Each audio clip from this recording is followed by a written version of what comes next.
welcome back to Turf Shack. I'm clearly on a roll these days, getting the videos out. But I thought I would share, excuse me, the song that I wrote 5 years ago, actually almost 6 years ago, that is a continuation of the Genesis story, but it's from Sarah's perspective, and it's after Isaac is born. So the song is called Hope Deferred, and I'll play it for you. But first, I am like, y'all, I'm so extra. It's like Friday, and I'm feeling very chill, I guess. Ironically, like when I'm chill, sometimes I get on level 11. Fun fact. I have this special Christmas mug that I got from family from Dollar General is where I got it from. For $2, you guys. So I live in a small town, which is in a big county. And the Dollar Tree and the Dollar General out where I live slap. Like this whole year, they've had the best merchandise. They've really showed up for 2020, and I'm kidding. No, but they have like really cool stuff. So the point is, I decided to have a giveaway for not all, I'm gonna select among my 24 subscribers. But first, before even that, I thought I would do a haul on some of the gems that I have discovered at the Dollar Tree by my house. So everything, as you know, at the Dollar Tree is $1, and I get very excited about things that are high quality but less than retail. Like, it just really blesses me. So the thing that I was most excited about that sparked the rabbit trail in my mind that led to this giveaway is dad hats. So I have this one hat that I should go get it, but I have on shorts, so you're gonna come with me. This is fun and exciting. You get to see the Turf Shack from a different perspective. Also, now this makes me a vlogger officially. I'm gonna back up because I didn't clean up.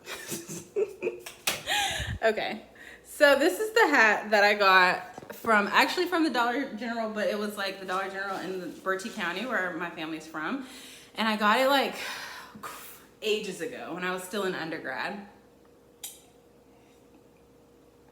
Excuse me, it's actually like a hunting hat. So it's this like random, I think I paid $6 for it, and I've had it for like probably, how old am I? I've had it for probably 10 years. I was gonna say 20, but 10 years. It's this, I mean, it has like a little bit of makeup on the inside, so don't judge me. But it's like so cute, and I just have loved it. But the Velcro is worn at this point, and so I've been kind of like wanting another option.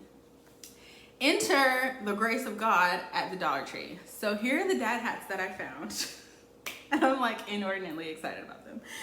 So they had a navy one, which is similar to the Yale hat that I have that my baby sister gave me because she went to Yale and she's part of Yale drama. But this one is just like even more neutral, obviously, because it doesn't have any words on it. That was very exciting, and I just got it because it was there. The ones I'm most excited about are the black and the khaki. So obviously the khaki is closest to what my hunting hat is, and it's just like so perfect and simple for $1. It's Anvil, which is legit. I used to work at a t-shirt printing company in the Bay Area, and we had Anvil shirts that we worked with all the time. And then this black one is also lit because I really like the grommets that it has, the gold grommets, and it has this like cool little clasp in the back.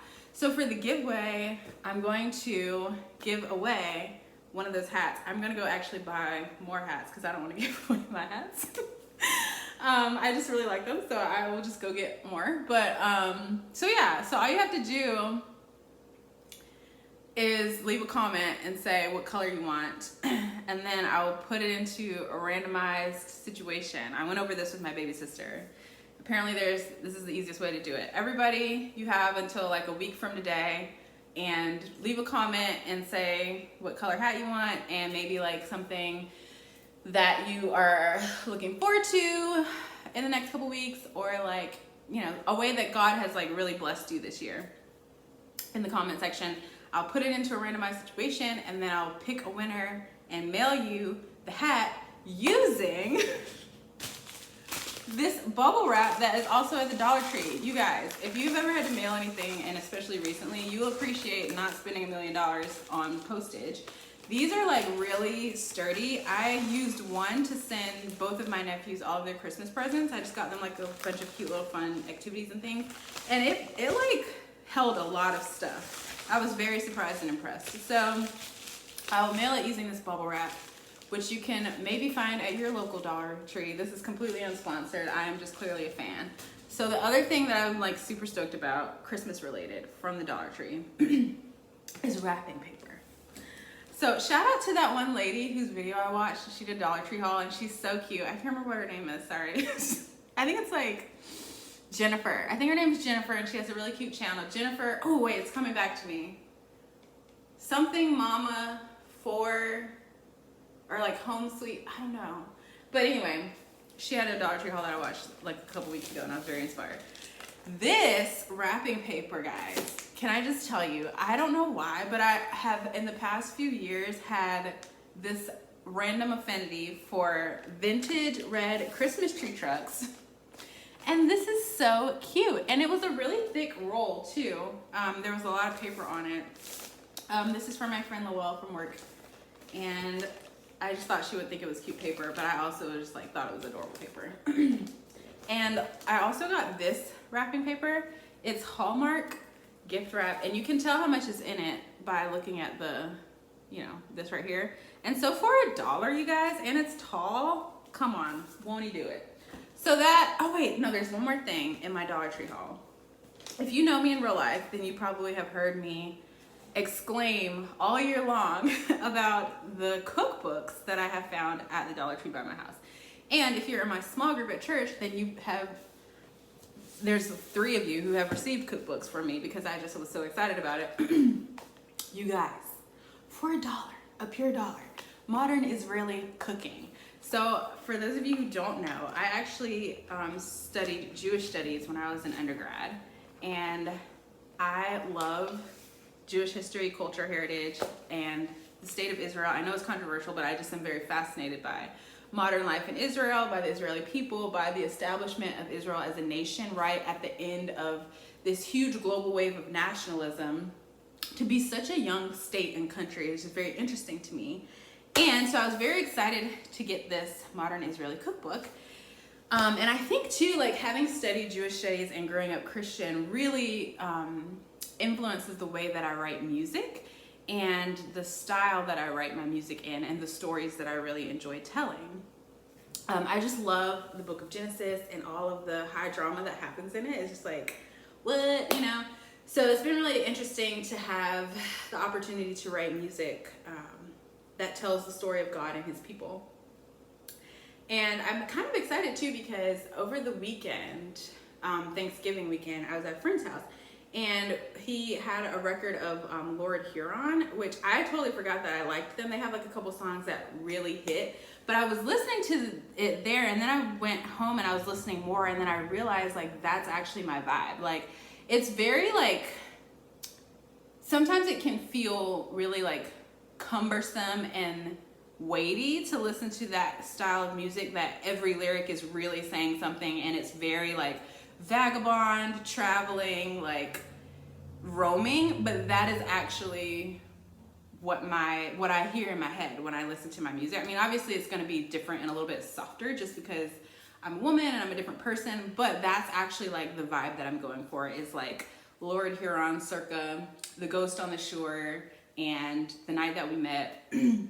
Perfect. So even though my next album that I'm thinking about putting out is not in that vein, when I do get to the story songs from the Bible, I think that will be a good point of reference for me to use to communicate with whomever I'm collaborating with what I'm going for. So that was really exciting because it felt like a breakthrough to finally be able to have like some kind of tangible thing that's like, this is kind of almost exactly what I want to do. Obviously I don't want to like plagiarize or copy them, but it's so helpful to have language to try to like explain to people the sound that I'm going for because my skill level is not up to my own par.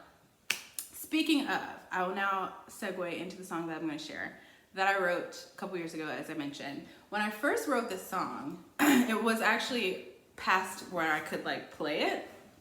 To be honest, I have not spent a whole lot of time practicing it since then. I just play it every once in a while when I get the fancy to do so, but I think I have gotten better at it so that it more closely conveys the vibe of the song that is in my head. So, whew, I'm like on level 11, like I said before. It's Friday and I'm like super stoked. Also, I'm caffeinated right now, I think, because I made a special fun chai tea from scratch using black vanilla chai tea, almond milk, and a square of dark chocolate, 88% cacao, so bless. All right.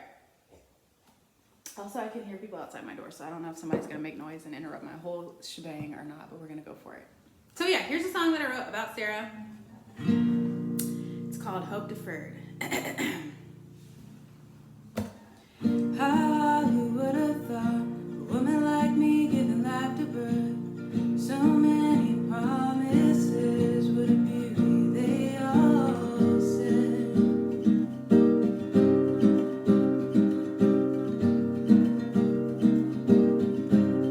Too bad she's barren.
Place in the song because I did it wrong one time and I couldn't get back on it. Okay.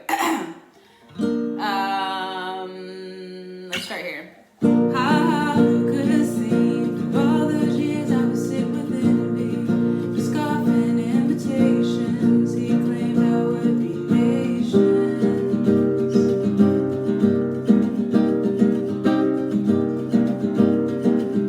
I declare he was mistaken.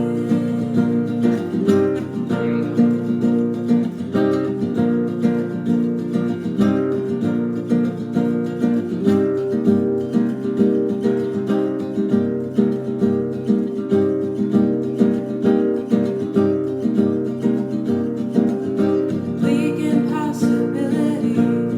Last year I was pushing 90, yet I had one. Look at this baby boy.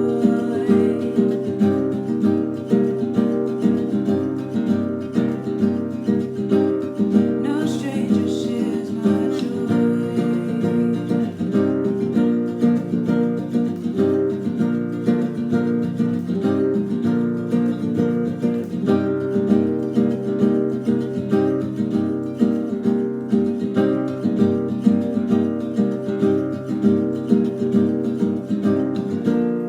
The end. Sorry, I kind of butchered it a little bit. Imagine how awesome I'll be when I actually get my life together and develop some more discipline. So, that is a song. I realized when I was playing it that it might be worth explaining just a little bit of the lyrics because that is what I love to do. But basically, like I said, it's the story of Isaac's birth from Sarah's perspective. The two main notes that I just wanted to bring for clarification is that I use the pronoun he in two very distinct ways in the lyrics. So the first time it comes up is when it says he went along with it. So the verse is, red tears of bitterness, bright ideas shine deep regret. God knows my hope grew dim. I swore it wouldn't happen. He went along with it. So the red tears of bitterness refers to like infertility and how at some point you hope to not experience a certain situation every month, and then when it happens, it's like, dang, you know? So then bright ideas shine deep regret refer to the plan that they concocted to have Hagar have a baby for them, which was high drama and scandalous. And then, so in that process, just thinking about what it would feel like as a wife and just like for your hope to just be like so thin that you just can't hold it anymore and you just like lose it. And so that's where that lyric is. But anyway, so the pronoun he went along with it, that he refers to Abraham because he went along with her crazy plan and didn't stop it. And then the second time I used the pronoun he claimed I would be nations refers to God when he comes to them. We just went over this in my BSF class, which is partially why I'm sharing it. But I think Genesis 18. Yeah, they come. The Lord comes to them and tells Sarah that she's gonna have a child. Oh, but it's in chapter 17 where he says, in verse 16 of Genesis 17, I will bless her, and moreover, I will give you a son by her. I will bless her, and she shall become nations. Kings of peoples shall come from her. And then the other point that I wanted to bring out for clarification, the very last line, which says, no stranger shares my joy, is from Proverbs. I think, let's see, Proverbs.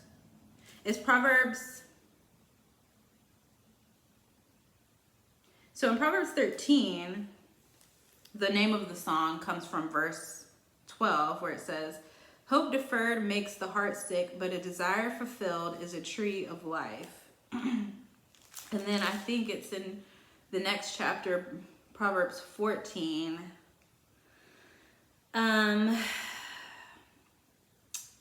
Yes, so Proverbs 14 verse 10 says, the heart knows its own bitterness and no stranger shares its joy.